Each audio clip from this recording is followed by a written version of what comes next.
Assalamualaikum warahmatullahi wabarakatuh.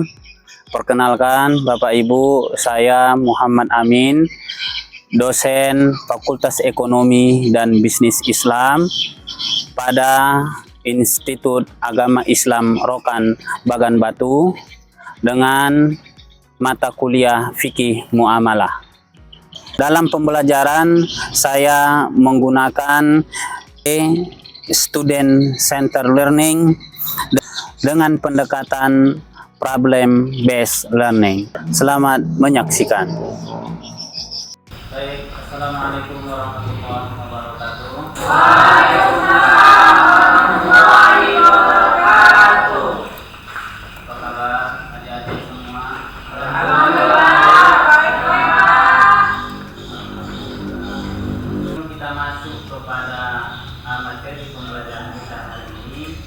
Bapak ingin memastikan bahwa yang hadir pekan kemarin adalah hadir untuk mengikuti pertemuan kita.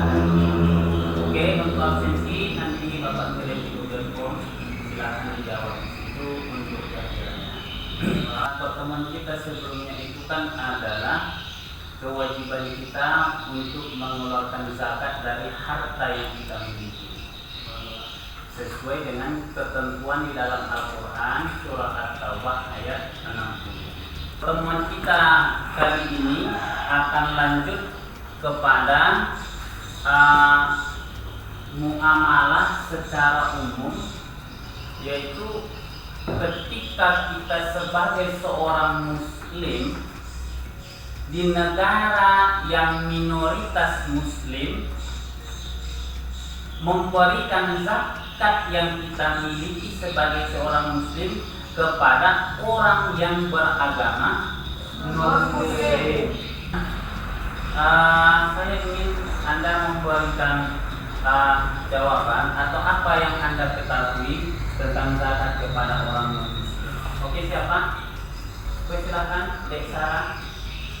Begini Pak, jadi zakat itu kan biasanya memang diserahkan kepada kita sesama muslim. Tetapi di dalam kehidupan kita itu ada namanya filantropi. Jadi filantropi itu menyayangi sesama umat manusia, jadi tidak hanya muslim. Jadi zakat ini termasuk adalah filantropi muslim, yaitu menyayangi sesama umat manusia walaupun tidak seagama Pak.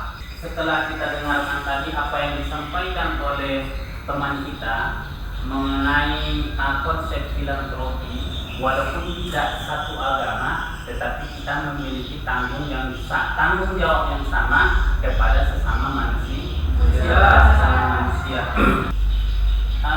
Urgensi penting dari mata kuliah kita ini, materi kita hari ini adalah PPMK-nya mahasiswa mampu menganalisis hukum, pandangan ulama,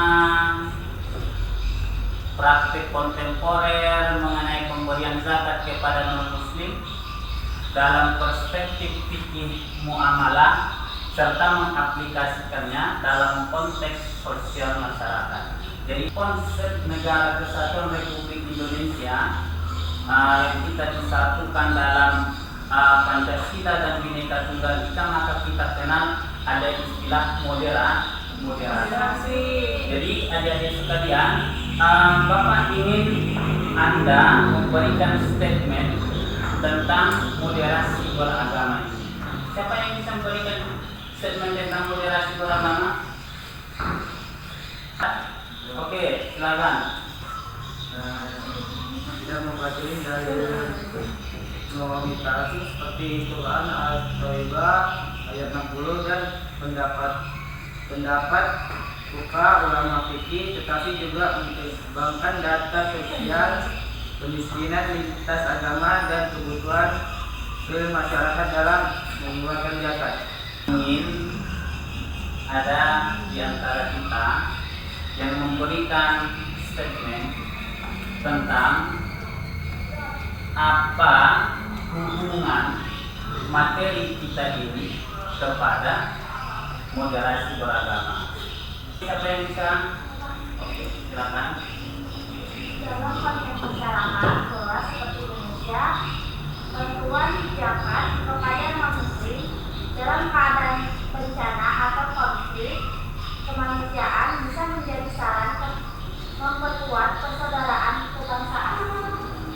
Oke. Kehidupan bermasyarakat itu tidak selamanya kita berdampingan dengan orang-orang yang seakidah dan seagama. Ketika kita hidup berdampingan tidak dengan orang-orang yang seagama, maka tentu di situ kita membutuhkan moderasi. Bapak punya satu permasalahan yang Bapak ingin saudara-saudara sekalian, adik-adik sekalian mendiskusikan permasalahan ini mengenai bagaimana zakat itu jika diberikan kepada orang non-muslim. Dalam konteks apa dan dalam situasi apakah seorang muslim itu dibolehkan dan dibenarkan secara syariat untuk memberikan zakat, ya? Dan Bapak ini nanti ada feedback dari teman-teman yang lain untuk memberikan bantahan atau menambah dari apa yang didiskusikan oleh kelompok yang lain.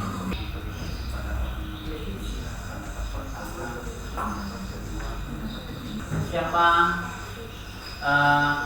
yang akan maju ke depan untuk mempresentasikan hasil diskusinya tentang masalah yang sudah kita lihat di depan ini. Assalamualaikum warahmatullahi wabarakatuh. Waalaikumsalam warahmatullahi wabarakatuh. Beradanya saya di depan sini ingin menjelaskan tentang masalah zakat, apakah boleh memberi zakat kepada non-muslim di negara minoritas. Ada 3 pendapat yang memperbolehkan memberi zakat kepada non-muslim di negara minoritas. Pendapat pertama, tidak boleh karena zakat hanya untuk muslim. Pendapat yang kedua, boleh dalam kasus khusus seperti untuk menarik simpati hati atau tarif al-qulub, terlebih di negeri non-muslim sebagai bentuk dakwah dan solidaritas. Ada referensi kita, ini kitab yang sudah termasuk klasik, ya, sudah termasuk klasik. Dan di dalam kitab ini pembahasan materi tentang memberikan zakat kepada orang non-muslim itu terdapat di juz 2 pembahasan yang ketiga. Setiap keilmuan itu tentu tidak berproses secara langsung, dia akan tersambung dan terhubung kepada keilmuan-keilmuan yang lain.